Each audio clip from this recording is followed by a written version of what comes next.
നമസ്കാരം. ഞാൻ Moideen Shah, voice of ജസ്റ്റിസിൻ്റെ ചെയർമാൻ. ബഹുമാനിയെ, നിങ്ങളെല്ലാവർക്കും എൻ്റെയും എൻ്റെ ഗ്രൂപ്പിനെയും അഭിനന്ദനങ്ങളും ആശംസകളും. ഒരിക്കൽ ലോ കോളേജിലെ വിദ്യാർത്ഥികൾ എറണാകുളത്ത് ഒരു സമരം നടത്തി. അപ്പോൾ അവർ പറഞ്ഞൊരു മുദ്രാവാക്യമുണ്ട്, നിയമം ഞങ്ങൾ പഠിപ്പിക്കുകയാണെന്ന്. അതുപോലെ വോയിസ് ഓഫ് ജസ്റ്റിസ് നീതിയുടെ ശബ്ദമാണ്, പക്ഷേ ഞങ്ങൾ നിയമം പഠിപ്പിക്കേണ്ട, ഞങ്ങളുടെ ഗ്രൂപ്പ് നിയമവശങ്ങളെല്ലാം നോക്കിയാണ് ചെയ്യുന്നത്. പറയാൻ കാരണം, ശാസ്താംകോട്ട എംപ്ലോയ്മെൻറ്റ് എക്സ്ചേഞ്ചിൽ നിന്ന് റിട്ടയർഡ് ചെയ്തൊരു പട്ടാളക്കാരൻ മുഹമ്മദ് കുഞ്ഞാണ് വാപ്പയുടെ പേര്, മകൻ്റെ പേര് മുഹമ്മദ് ഷാൻ ആണ്. രണ്ടുപേരും പട്ടാളത്തിൽ സേവനം നിർത്തി വന്നവരാണ്. ആ 16/8/24 ഹാജരാക്കാൻ പറഞ്ഞാണ് ലെറ്റർ അയച്ചിരിക്കുന്നത്. ആ ലെറ്റർ അയച്ചു എന്ന് പറഞ്ഞത് 9-ാം തീയതിയാണ്, ഓഗസ്റ്റ് 9-ാം തീയതി. അപ്പോൾ 16-ാം തീയതിക്ക് അതിൻ്റെ 9-16 ഒരാഴ്ചയുണ്ട്. പക്ഷെ അതേ ലെറ്റർ തൊട്ടടുത്ത പോസ്റ്റ് ഓഫീസിൽ ചെന്നിരിക്കുന്നത് 17-ാം തീയതിയാണ്. ഇതിൽ 16-ാം തീയതി കഴിഞ്ഞ് ഒരു ദിവസം. 17-ാം തീയതി പോസ്റ്റ് ഓഫീസിലെത്തിയ ലെറ്റർ 2-ാം തീയതിയാണ് 3 കിലോമീറ്റർ മാത്രം ദൂരമുള്ള മൈനാഗപ്പള്ളി ലോക്കൽ പോസ്റ്റിൽ എത്തിയിരിക്കുന്നത്. ഈ ലെറ്റർ കിട്ടുമ്പോൾ അപ്പോൾ ഒരു 2 ആഴ്ച വൈകി. അദ്ദേഹം ഒരു പരാതി പോലെ ഞങ്ങളെ അറിയിച്ചു. ഞങ്ങൾ പറഞ്ഞു, ഇന്നലെ മീനിങ് ശനിയാഴ്ചയാണ് അയച്ചത്. തിങ്കളാഴ്ച 2-ാം തീയതി തിങ്കളാഴ്ചയാണല്ലോ. തിങ്കളാഴ്ച ഇന്നലെ എന്ന് കഴിഞ്ഞാൽ അത് അന്വേഷിക്കാൻ പറ്റില്ല, 5 മണി ആയി തോന്നുന്നു. അപ്പോൾ ഇന്ന് പോയി അന്വേഷിക്കാൻ പറഞ്ഞ് ഇവരൊക്കെ കിട്ടി. അപ്പോൾ അത് വെച്ച് ഒരു റിക്വസ്റ്റ് ലെറ്റർ എംപ്ലോയ്മെൻറ്റ് എക്സ്ചേഞ്ചിൽ ഓഫീസിൽ കൊടുക്കാൻ മതിക്കുക, കാര്യകാരണ സഹിതം. ബാക്കി നമുക്ക് നോക്കാമെന്ന് പറഞ്ഞിരിക്കുക. അപ്പോൾ അതുകൊണ്ട് നിയമം ഞങ്ങളെ പഠിപ്പിക്കേണ്ട, ഞങ്ങൾ നിയമം അനുസരിച്ച് പോകുന്നതാണ്. അതൊരു എംപ്ലോയ്മെൻറ്റ് എക്സ്ചേഞ്ചിൻ്റെ പക്ഷത്തു നിന്നും പോസ്റ്റ് ഓഫീസിൻ്റെ പക്ഷത്തു നിന്നൊക്കെ വളരെ വീഴ്ച പറ്റിയിട്ടുണ്ട്. അത് വസ്തുനിഷ്ഠമായിട്ട് എന്തെങ്കിലും ചെയ്തില്ലെങ്കിൽ ഞങ്ങളതിൽ ഇടപെടേണ്ടി വരും. കാരണം നല്ലൊരു ഡിപ്പാർട്ട്മെൻ്റ് ആയത് ടെലികമ്മ്യൂണിക്കേഷൻ ഓഫ് ഇന്ത്യ, നല്ലൊരു ഡിപ്പാർട്ട്മെൻ്റ് ആയത് പോസ്റ്റൽ ഡിവിഷൻ, ഇതെല്ലാം ഇന്ന് നശിപ്പിച്ചു കളഞ്ഞു. പോസ്റ്റ് ഓഫീസൊന്നും വർക്ക് ചെയ്യുന്നില്ല. പഴയതുപോലെ എഴുത്തി എവിടെയും പീഡിയെ കൊണ്ട് ഇടുള്ളൂ, എത്തിച്ചു കൊടുക്കുക പണിയൊന്നുമില്ല. അത് ഓർഡർ ലെറ്ററാന്ന് പറഞ്ഞത്. ഈ ലെറ്റർ കിട്ടിയിട്ട് 16-ാം തീയതി എത്താൻ പറഞ്ഞ ലെറ്റർ പോസ്റ്റ് ഓഫീസിൽ എത്തിച്ച് 17-ാം തീയതി എന്ന് പറഞ്ഞാൽ 16-ാം തീയതി കഴിഞ്ഞിട്ടാണ് പോസ്റ്റ് ഓഫീസിൽ ഈ പോസ്റ്റ്മാൻ കൊണ്ട് കൊടുത്തിരിക്കുന്നത്, അല്ലെങ്കിൽ ഈ എംപ്ലോയ്മെൻറ്റ് എക്സ്ചേഞ്ച് പ്യൂൺ കൊടുത്തിരിക്കുന്നത്. അവരത് 3 കിലോമീറ്റർ അകലെയുള്ള പോസ്റ്റ് ഓഫീസിൽ കഴിച്ച് 2-ാം തീയതിയാണ്. എത്ര ദിവസം പിടിച്ചു? 17 പോയിട്ട്. അപ്പോൾ ഇതൊക്കെ അക്ഷന്തവ്യമായി തെറ്റാണ്. ഇതൊന്നും അനുകൂലിക്കാനോ സമ്മതിക്കാനോ പറ്റില്ല. ഏത് ഗവൺമെൻറ് ഭരിച്ചാലും വേണ്ട, ആര് ഭരിച്ചാലും വേണ്ട, നിയമത്തെ വഴിക്ക് പോകണം. ഞങ്ങളതിൽ കാര്യപ്പെട്ടവരോടൊന്ന് അറിയിക്കണം. മറ്റൊന്ന്, മോഹൻലാൽ പറഞ്ഞു, സിനിമാ നടൻ മോഹൻലാൽ, ഈ കൊച്ചു കാര്യത്തിനാണോ ഞങ്ങൾ ഇത്ര കണ്ട് അകന്നു പോകുന്നു, വിറക്കുന്നത്? എൻ്റെ പൊന്ന് മോഹൻലാൽജി, മണ്ണൂർ പെരുമ്പാവൂരടുത്ത് ഒരു ടൗണാണ്. അവിടെ സൂപ്പർ ഫാസ്റ്റ് ഇടിച്ച് ഒരു വല്യമ്മ മരിച്ച്, തല കാണാനില്ല. അത് കണ്ടിട്ട് വന്ന ഒരു നിരൂപൻ പറഞ്ഞു, ഈ വല്യമ്മക്ക് ഇതിനേക്കാൾ വലുത് എന്തോ വരാനിരുന്നാണ്. തല പോയി, പിന്നെ എന്താ അതിനേക്കാൾ വലുത് വരുന്നത്? ജീവൻ പോയാൽ അതിനേക്കാൾ വലുത് വരാനുണ്ടോ? അതുപോലെ എൻ്റെ മോഹൻലാൽജി, ഇപ്പോഴത്തെ സിനിമാ ഫീൽഡും ഈ ഹേമ കമ്മീഷൻ റിപ്പോർട്ട് വെച്ചപ്പോൾ നിങ്ങളങ്ങനെ ഈസി ആയിട്ട് കാണല്ലേ. അതാണ് നിങ്ങളുടെ അപാകത, നിങ്ങളുടെ പോരായിക. അത് പറയാണ് ഞാൻ ഇന്ന് പറയുന്ന വിഷയം. ഒഥല്ലോ, ഷേക്സ്പിയർ ഒഥല്ലോ നിങ്ങളെല്ലാം വായിച്ചാണ്. ഒഥല്ലോയിൽ ഒരു നേതാവ് ഒന്ന് പ്രസംഗിച്ച് ജനങ്ങളിങ്ങനെ ആവാഹിച്ച് കയ്യടി വാങ്ങിച്ചുകൊണ്ടിരിക്കുക. അദ്ദേഹം പോയിട്ട് അടുത്ത നേതാവ് ഒന്ന് പ്രസംഗിച്ചപ്പോൾ ആ പ്രസംഗം കേട്ട് അണികൾ ഓടിപ്പോയി ആദ്യം പ്രസംഗിച്ച ആളെ തല്ലിക്കൊല്ലാണ്. എനിക്ക് അതല്ല അത്ര കാര്യമായിട്ട് ഞാൻ സ്റ്റഡി ചെയ്തതിൽ കേട്ടാൽ അതിനർത്ഥം ഒരാളെയോ ഒരു വ്യക്തിയോ ഒരു ജനക്കൂട്ടത്തെയോ ട്രെയിനിങ് കൊടുത്താൽ, ബ്രെയിൻ വാഷ് നടത്തിയാൽ അവരെന്ത് കുറ്റം അവരെ കൂടി ചെയ്യിക്കാം. അതാണ് പുത്തിലിബായി എന്ന കള്ളക്കടത്തുകാരൻ്റെ ഒരു പെണ്ണുണ്ടായിരുന്നല്ലോ വടക്കേ ഇന്ത്യയിൽ. അവർ കക്കാണി കൊല ചെയ്യുമ്പോൾ വളയാണി കൈ വെട്ടിയെടുക്കും. അവർ ട്രെയിനിങ് അങ്ങനെ കിട്ടിയത്, അങ്ങനെ ശീലിച്ചു പോയി. അത് ഞാൻ പറയാൻ കാരണം, 1000 കൊല്ലത്തോളം ഏതാണ്ട് മുഗൾ ചക്രവർത്തിമാർ ഭരിച്ചു ഇന്ത്യയിൽ. ഒരു വർഗീയത ഉണ്ടായില്ല. അത് പക്ഷേ ബ്രിട്ടീഷുകാർക്ക് മുമ്പ് വേറെ പല ആധിപത്യ വിദേശ ശക്തികളുണ്ട്. അതൊന്നും വലിയ കുഴപ്പമില്ല. ബ്രിട്ടീഷുകാർ ഭരണം തുടങ്ങി ആദ്യഘട്ടത്തിൽ കുഴപ്പമില്ല. അതിനുശേഷം സ്വാതന്ത്ര്യ സമരത്തിന് വേണ്ടി പ്രവർത്തനം അല്ലെങ്കിൽ സമരം തുടങ്ങിയപ്പോഴാണ് ഇവിടെ ഹിന്ദു മുസ്ലിം അകൽച്ച ഉണ്ടാക്കി ഭിന്നിപ്പിച്ച് ഭരിക്കാൻ തീരുമാനം. അത് ബ്രിട്ടീഷുകാരാണ് കൊണ്ടുവന്നത്. അതിൽ പരിശീലനം കൊടുത്ത് RSS സംഘം ഉണ്ടാക്കി ബ്രിട്ടീഷുകാർ. ഇപ്പോൾ അമേരിക്ക ഇസ്രായേൽ ചേർന്നൊരു ഗ്രൂപ്പ് പാശ്ചാത്യ ശക്തി അവർക്ക് അവരെ ജാടക്കേറ്റാണ്. അപ്പോൾ കുറ്റം ചെയ്യുന്നതിനേക്കാൾ കൂടുതൽ തെറ്റാണ് പ്രോത്സാഹിപ്പിക്കുന്നത് എന്നാണ് ഇന്ത്യൻ ഭരണഘടന ലോക ഭരണഘടന നിയമം പറയുന്നത്. പക്ഷെ എത്രമാത്രം ഇവിടെ പ്രായോഗികമാണെന്ന് എനിക്കറിയില്ല. അപ്പോൾ സംഘപരിവാറാണ് എല്ലാ കാര്യങ്ങൾക്കും കുറ്റമെന്ന് പറഞ്ഞ് വിമർശിക്കുന്നതോട് എനിക്ക് പറയാനുള്ളത്, അല്ലെങ്കിൽ ഞങ്ങൾ ഗ്രൂപ്പിൽ പറയാനുള്ളത്, അവർ ചെയ്യുന്നതല്ല എന്നല്ല പറഞ്ഞത്. പക്ഷേ അവരെ നിയന്ത്രിക്കുന്ന നയിക്കുന്ന ഒരു ശക്തിയുണ്ട് ലോകത്ത്. ആ ശക്തിയാണ് ഇവർക്ക് പ്രോത്സാഹനം കൊടുത്ത് എല്ലാം ചെയ്തത്. ഇതിപ്പോൾ ഈ പറയാൻ കാരണം, എത്ര നാളായി ഇന്ത്യയിൽ പശുവിൻ്റെ മാംസത്തെ പേരും പറഞ്ഞ് തല്ലിക്കൊല്ലുന്നത്? ഒരു മിഷണറിയോ അല്ലെങ്കിൽ ഒരു വാർത്തയോ ഉണ്ടോ? അവര് ചരമ്പോളത്ത് വന്നല്ലേ. ഇന്നലെ ഹരിയാനയിൽ ഒരു ഹിന്ദു യുവാവിനെ ഈ സംഘപരിവാർ വെടിവെച്ച് കൊന്നപ്പോൾ വാർത്ത എത്ര സ്പ്രെഡ് ചെയ്തു. എന്താ കാരണം? കൊച്ചു കുട്ടികൾക്ക് പോലും ഇങ്ങനെ ട്രെയിനിങ് കൊടുക്കുകയാണ്. അപ്പം കുഞ്ഞു മക്കൾ അറിയാതെ തന്നെ പ്രതികരിച്ചു പോകും. അതാണ് സംഗതി. ഇതിപ്പോൾ സംഘപരിവാറാണ് കേരള ആഭ്യന്തരം കൈകാര്യം ചെയ്ത് നിയന്ത്രിക്കുന്ന ഒരു പരാതി ഇടതുപക്ഷ മുന്നണി നേതാക്കളുണ്ട്, പ്രതിപക്ഷത്തിന് കുറേ ആൾക്കാർക്കുണ്ട്, ഇപ്പം ന്യൂനപക്ഷങ്ങൾക്ക് പ്രത്യേകിച്ചുണ്ട്. ന്യൂനപക്ഷ സമുദായം കേരളത്തിൽ വളരെ 3-4-5-6 വർഷമായി ഇങ്ങനൊരു വിഷയമുണ്ട്. ഇത് പിന്നെ LDF വന്ന കാലത്ത് മാത്രമല്ല, ഇവിടെ കരുണാകരൻജി ഭരിക്കുന്ന കാലത്തെ ഖമറുന്നീസ എന്നൊരു 12 വയസ്സുകാരി വീട്ടുമുറ്റത്ത് കളിച്ചുകൊണ്ടിരുന്നപ്പോഴേ നമ്മുടെ അന്നത്തെ പോലീസുകാരൻ എന്താണ് പറഞ്ഞത്? I want Muslim dead body for busters എന്നല്ലേ അനൗൺസ്മെന്റ് കൊടുത്തത്. അന്ന് കരുണാനില്ല ആഭ്യന്തരമന്ത്രി. അവർ തന്നെയാണ് ആ ആളെ തന്നെയാണ് അവസാനം പിണറായിയുടെ കാലത്തും ഉപദേഷ്ടായി വച്ചത്. അപ്പോൾ ഈ സംഘപരിവാറിൻ്റെ മേധാവിത്വം അതിൽ മേൽക്കോയ്മ സ്വാധീനം കിട്ടിയതിന് ശേഷം ഇങ്ങോട്ട് കണ്ടിന്യൂഷൻ ആയിട്ട്, അതിനുള്ള മുണ്ടെങ്കിലും കണ്ടിന്യൂഷൻ ഉണ്ട്. അത് കോൺഗ്രസ് ഭരിക്കും ഉണ്ടായിട്ടുണ്ട്, അന്നും ഉണ്ടായിട്ടുണ്ട്. അതൊരു പ്രധാന കാരണം എന്ന് വെച്ചാൽ 15% വരുന്ന ഈ മുന്നോക്ക സമുദായം ഉണ്ടല്ലോ, ആ സമുദായം ഇന്ത്യയിൽ ഭയപ്പാടിലാണ്. കാരണം അവർക്ക് വേറെ പുറത്തേക്ക് ഒരു രാജ്യമില്ല. ഇറാനിൽ നിന്ന് കടന്നു വന്ന കാസ്പിയൻ കടലിൽ കടന്നു കഴിഞ്ഞാൽ ഇറാനിയൻ ഹിന്ദുക്കളാണ് ഇവിടുത്തെ ആര്യന്മാരെന്ന് പറയുന്നത്. അവർക്ക് ഇനി തിരിച്ചു പോകാൻ രാജ്യമില്ല. നേപ്പാളൊക്കെ വളരെ ചെറുതല്ലേ, വേറെയില്ല. മുസ്ലിങ്ങൾക്കും ക്രിസ്ത്യാനികൾക്കും 10-200-150 രാജ്യങ്ങളുണ്ട് കടന്നു പോകാൻ. അപ്പോൾ അവരെ സംബന്ധിച്ച് ഈ നാട്ടിൽ തന്നെ നിന്നേ തീരൂ. അതുകൊണ്ട് അവർ പല കളിയും കളിക്കും അവിടെ നിലനിൽപ്പേണ്ടി. ഞങ്ങൾ ഒരിക്കലും അവരെ കുറ്റപ്പെടുത്തുന്നില്ല. പക്ഷേ അതിന് പരിഹാരം കാണേണ്ട പിന്നോക്കത്തിൽ ന്യൂനപക്ഷങ്ങളുടെ പ്രവൃത്തി ദൂഷ്യമാണ് അവർക്ക് ഈ അവസരം കിട്ടുന്നത്. അല്ലെങ്കിൽ കഴിഞ്ഞ പ്രാവശ്യം ഒരു കാരണവശാലും കോൺഗ്രസ്സിന് അല്ലെങ്കിൽ ഇന്ത്യ മുന്നണിക്ക് ഭരണം കിട്ടേണ്ടതായിരുന്നു. പക്ഷെ നമ്മുടെ മുന്നണി നേതാക്കളുടെ അറിവില്ലായ്മയും അഹങ്കാരവും ധിക്കാരവും മണ്ടത്തിൽ കൊണ്ടാണ് വീണ്ടും മോഡി അധികാരത്തിൽ വന്നത്.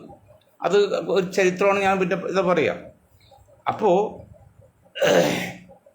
പിണറായി സർക്കാരിനെ സംബന്ധിച്ച് ഒരു കാര്യം പറയില്ല. ഇപ്പോഴത്തെ ഈ അൻവർജിയുടെ പ്രവർത്തനം എന്ന് വെച്ചാൽ ഇതൊരു മനഃശാസ്ത്ര കൂട്ടായ്മയാണ്. അത് മനഃശാസ്ത്ര കൂട്ടായ്മ പറയാണ് എന്താ വെച്ചാൽ, മാർക്സിസ്റ്റ് പാർട്ടിയെ സംബന്ധിച്ച് LDFനെ സംബന്ധിച്ച് അല്പം ക്ഷീണമാണെന്ന് മാത്രമല്ല, ഒരുപടി പ്രതിസന്ധിയിലൂടെ കടന്നു പോവാണ്. അങ്ങനെ കടന്നു പോകുന്ന സമയത്താണ് സ്വാഭാവികമായിട്ടും വരുന്ന ലോക്കൽ സമ്മേളനം. 15,000 മറ്റ് ലോക്കൽ സമ്മേളനം, 4,000-ഓളം സമ്മേളനം പോവാണ്. ലക്ഷങ്ങൾ പങ്കെടുക്കുന്ന സമ്മേളനമാണ്. ഈ സമ്മേളനത്തിൽ കേരളത്തിൽ ആഭ്യന്തര വകുപ്പിനെ കുറിച്ച് ശക്തമായ ചർച്ച വരും. ആ ചർച്ചയ്ക്ക് പിണറായി സഖാവിന് ഉത്തരം പറയാനോ പിടിച്ചു നിൽക്കാനോ വഴിയില്ല. അപ്പോൾ അതിനുള്ള ഒരു മുന്നോടിയായിട്ടാണ് ഇപ്പോൾ നമ്മുടെ അമ്മാവനെ മാറ്റി ആക്കി, പിന്നെ ഇപ്പോൾ പോലീസ് ഇത് അഴിമതിയെക്കുറിച്ചൊക്കെ അന്വേഷിക്കാൻ ഒരു കമ്മിറ്റി എടുത്ത് ഇതിലൊന്നും ഇങ്ങനെ ഒരു ഒഴിവൊഴി കണ്ടുപിടിക്കാൻ യാതൊരു ആത്മാർത്ഥതയില്ല. കുറേ വർഷമായിട്ട് ഇപ്പോൾ പ്രതിപക്ഷം മാത്രമല്ല ഭരണപക്ഷം അതല്ലേ തൃശ്ശൂർ പൂരത്തിൻ്റെ കുഴപ്പമുണ്ടാക്കിയത് BJPക്ക് പിന്നീട് സുരേഷ് ഗോപി ജയിക്കാനുള്ള സംവിധാനം ഉണ്ടാക്കിയില്ലേ? അവിടെ ഒരു സൊസൈറ്റി സഹകരണ ബാങ്ക് കണ്ട് പൊളിച്ച് അതിന് സാഹചര്യം കൊടുക്കല്ലേ?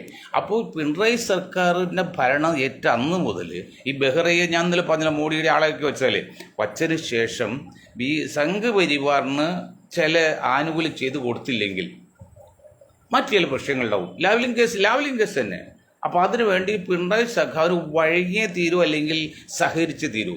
അത് പറഞ്ഞിട്ടല്ല, അതൊരു പിണറായി സഖാവിന് നേതൃത്വത്തിലുള്ള ഇനിയൊരു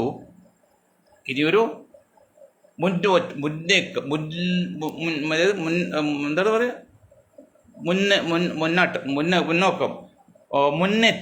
മുന്നേറ്റം വാക്കുകൾ മുന്നേറ്റം ഉണ്ടാകാൻ സാധിക്കില്ല.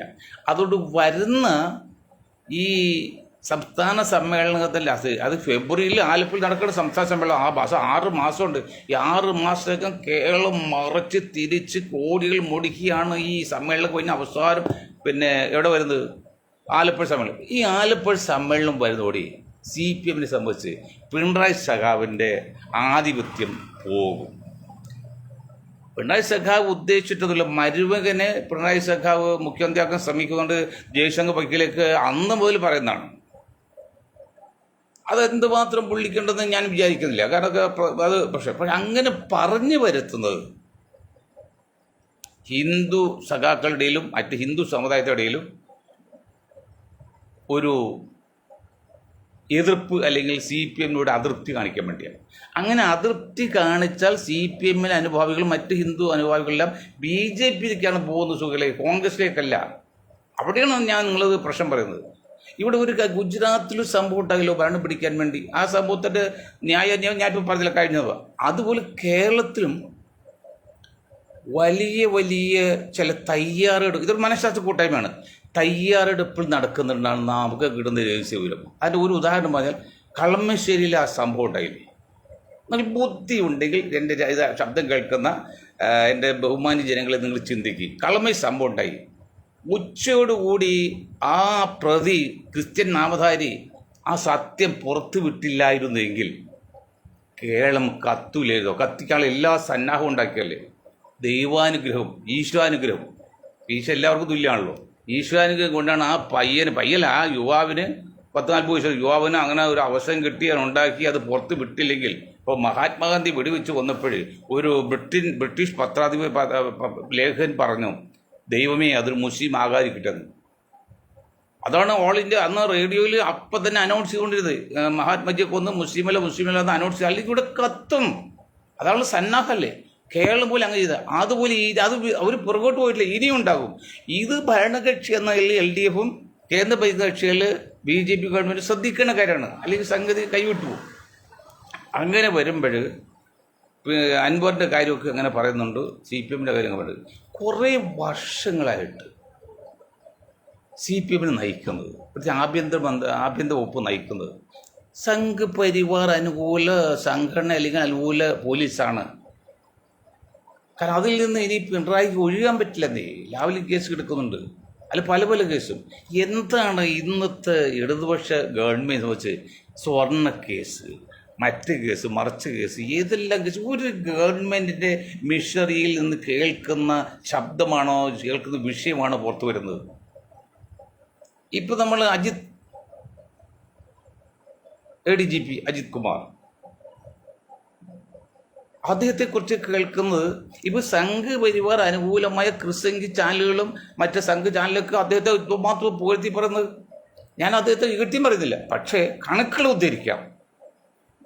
മലപ്പുറം ജില്ലയിൽ ഏതാണ്ട് 5-6 വർഷവും 6000 കേസ് ഉണ്ടായത്, അത് കൂടി 30,000 അടുത്ത് കേസ് വന്നിരിക്കാം. അതിനർത്ഥം ലോകത്തല്ല, ഇന്ത്യയിൽ തന്നെ ഏറ്റവും ക്രിമിനലുകൾ അല്ലെങ്കിൽ കുഴപ്പക്കാരുള്ള ജില്ല മലപ്പുറം ജില്ലയാണ് എന്ന് പുറത്ത് പറഞ്ഞ് അത് കേന്ദ്ര ഗവൺമെൻറ് ഭരണത്തിന് കീഴിലാക്കാനൊക്കെ ഒരു ചരടുവലിയൊക്കെ നടക്കുന്നുണ്ട്. അതൊക്കെ അവരെന്ത് വിചാരിച്ചാൽ ഏതാണ്ട് ഒരു സമയത്തിനുള്ളിൽ, ഇന്നല്ലെങ്കിൽ അടുത്തൊരു കാലഘട്ടത്തിനുള്ളിൽ അത് നടന്നിട്ടുണ്ട്. ഇപ്പം ലക്ഷദ്വീപ് കണ്ടില്ലേ ഒരു ആയിക്കോട്ടല്ലേ, അതുപോലെ മലപ്പുറത്തെ കേന്ദ്രഭരണ പ്രദേശമാക്കുന്ന ഗവൺമെൻറ് എന്താ പ്രയാസം, നിയമം ഉണ്ടാക്കാൻ വലിയ പ്രയാസമുണ്ടോ? പക്ഷെ ഇപ്പോഴത്തെ കണ്ടീഷനിൽ അവർക്ക് ഭൂരിപക്ഷം ഇല്ലാത്തതിൻ്റെ പേരിൽ, തനിച്ച് ഭൂരിപക്ഷം ഇല്ലാത്തതിൻ്റെ പേരിൽ ഒന്ന് ചിന്തിക്കുമെന്നുണ്ടെങ്കിലും ആ ചിന്ത മാറിയിട്ടില്ല. അപ്പോൾ സഖാവിൻ്റെ ഏതാണ്ട് ഭരണരംഗം ഘട്ടം കഴിയും. അതിനോട്ട് രണ്ടാം ടൈം കഴിയുമ്പോൾ വരാനും പോകില്ല. സഖാവെ, ഈ രാജ്യത്ത് നിങ്ങൾ കുട്ടിച്ചോറാക്കല്ലേ, ഈ രാജ്യത്ത് നിങ്ങൾ സംഘപരിവാറിനെ ഏൽപ്പിച്ച് കൊടുക്കല്ലേ. സങ്കടമുണ്ട്. എന്താണെന്ന് വെച്ചാൽ ഇപ്പം കണ്ടില്ലേ, ഇത്രയും ആരോപണം ഭരണകക്ഷിയിൽപ്പെട്ട ഒരു MLA ആരോപണ കാര്യങ്ങൾ രേഖാമൂലം കൊടുത്തിട്ട് ഇന്നലെ മുഖ്യമന്ത്രി കോട്ടയത്ത് പറഞ്ഞ് നാട്ടിയ ഗസ്റ്റ് ഹൗസിൽ പറഞ്ഞ എന്താണ്, ഇതിന് ഇന്നലെ രാത്രി ഇന്ന് നേരം വെളുത്തപ്പോൾ എന്താ സംഭവിച്ചത്? അയാൾ മാറ്റാൻ പറ്റുന്നില്ല, ശശിയെ മാറ്റാൻ പറ്റുന്നില്ല. അപ്പോൾ അങ്ങയുടെ ആ കാര്യത്തുള്ള ആത്മാർത്ഥ എത്രയുണ്ട് സഖാവ്? ഒന്ന് ആലോചിച്ചോ. രാജ്യമില്ല നമുക്ക് പോലെ, ഇത് വ്യക്തിയല്ലല്ലോ. വളരെ അപകടത്തിലേക്കാണ് നമ്മുടെ കൊച്ചു കേരളം പോലും പോകുന്നത്. അതാണ് അതിനകത്ത്. ഒരു വശത്ത് ജനങ്ങൾക്ക് ജീവിക്കാൻ പറ്റാത്ത കഷ്ടപ്പെടുന്നു, മറുവശത്ത് പിന്നെ തൊഴിലില്ലായ്മ, വിലക്കയറ്റം നിൽക്കുന്നു, ക്രമസമാധാനം വരുന്നു. അങ്ങനെ ഇത് കൊലപാതകങ്ങൾ കേരളത്തിൽ എവിടെയൊക്കെ ആൾക്കാർ കൊലപാതകം നടക്കുന്നത്. ലോകത്ത് മൊത്തത്തിൽ ജനസംഖ്യ വർദ്ധിക്കുമ്പോൾ ആത്മഹത്യ കൊലപാതകം കൂടും, ശരിയാണ്, സമ്മതിക്കാം. പക്ഷേ എങ്കിലും പതിവിലേറെ വെറുതെ തൊട്ട് കാറി കിടന്ന് തല്ലിക്കൊല്ലുന്നു, അല്ലാതെ തല്ലിക്കൊല്ലുന്നു, വെടിവെച്ച് കൊല്ലുന്നു, അച്ഛനും മകനും പോലെ. ഇതൊക്കെ ചെയ്യാൻ കാരണം പോലീസ് നിർജ്ജീവമായിട്ടില്ലേ? പോലീസ് നിർജ്ജീവമാകാതെ ശക്തമാണെന്ന് പറഞ്ഞല്ല, നിരപരാധി പോയി അകത്തിടാനല്ലേ ഈ പറഞ്ഞത്. കുറ്റവാളി അവരേത് ജാതിക്കാട്ടെ, ഏത് മതക്കാരാകട്ടെ, ഏത് പാർട്ടിക്കാരാകട്ടെ, അവർ തക്കതായ ശിക്ഷ കൊടുക്കണ്ടേ? ഇവിടെ ചെയ്യുന്ന ബലാത്സംഗ കേസ്, മറ്റു കേസിലൊക്കെ ഏത് കേസിലാണ് ശിക്ഷ കൊടുത്തിട്ടുള്ളത്? കമ്മ്യൂണിസ്റ്റ് പാർട്ടിക്ക് ഒരു ആശയമുണ്ട്, ഒരു ആദർശമുണ്ട്, ഒരു ലക്ഷ്യമുണ്ട്, ഒരു നയമുണ്ട്. പക്ഷേ അതൊന്നും ആയിട്ട് ഒരു ബന്ധമില്ലല്ലോ. വെറും പണം ഉണ്ടാക്കുന്ന ഒരു മിഷണറി മാത്രമാണ് ഇന്ന് കേരളം ഭരിക്കുന്ന ഇടതുപക്ഷ ഗവൺമെൻറ് സംബന്ധിച്ച്. അല്ലാതെ എന്ത് കാര്യമുണ്ട്? ആരാണ് ഉത്തരവാദി? അതൊക്കെ ചെയ്യണ്ടേ? ഇപ്പോൾ കാണുന്നറിയാം, അടുത്ത UDF നേതാക്കളോട് അറിയാൻ വേണ്ടി പറയണം. അവർക്കൊന്നും ആത്മാർത്ഥയിലോട്ട് പറഞ്ഞിട്ട് കാര്യമൊന്നുമില്ല.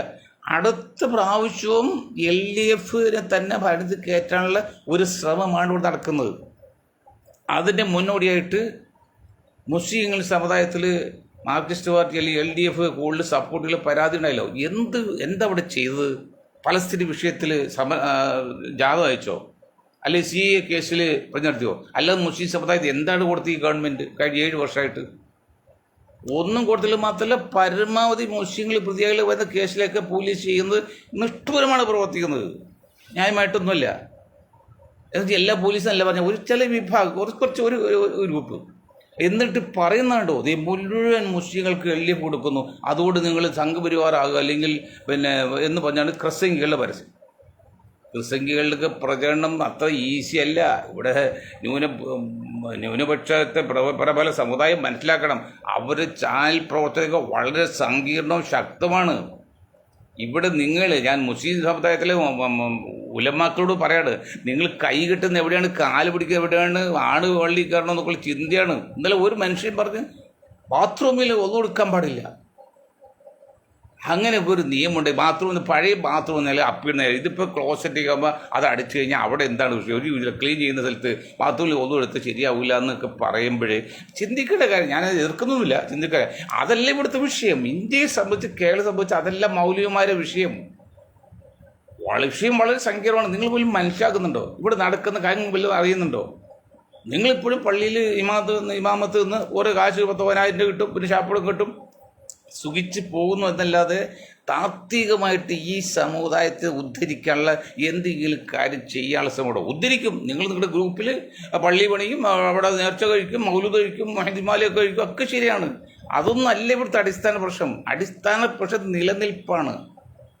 കുറേ വർഷമായിട്ട്, പ്രത്യേകിച്ച് 10 വർഷം BJP വന്നതിന് ശേഷം പ്രത്യേകിച്ചും ഈ ന്യൂനപക്ഷങ്ങൾ, പ്രത്യേകിച്ച് മുസ്ലിം സമുദായത്തിൻ്റെ നിലനിൽപ്പിന് അടിത്തറ എളിയിട്ട് എത്ര കൊല്ലമായി തരുമോ?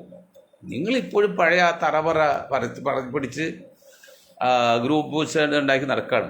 അത് പറഞ്ഞതെന്ന് വെച്ചാൽ ക്രിസ്ത്യൻ സമുദായം ഒരു കുഴപ്പമില്ല മുന്നോട്ട് പോയതാ. ഈ MM അക്ബറിനെ പോലുള്ള ആ ഉച്ചാതാടികൾ വന്നല്ലേ ആവശ്യത പ്രശ്നം ഉണ്ടാക്കി ക്രിസ്ത്യൻ സമുദായത്തെ വെറുതെ മുസ്ലിങ്ങൾക്കെതിരെ കേരളത്തിൽ പോലും സംഘടന ഉണ്ടാക്കി ക്രിസ്ത്യൻ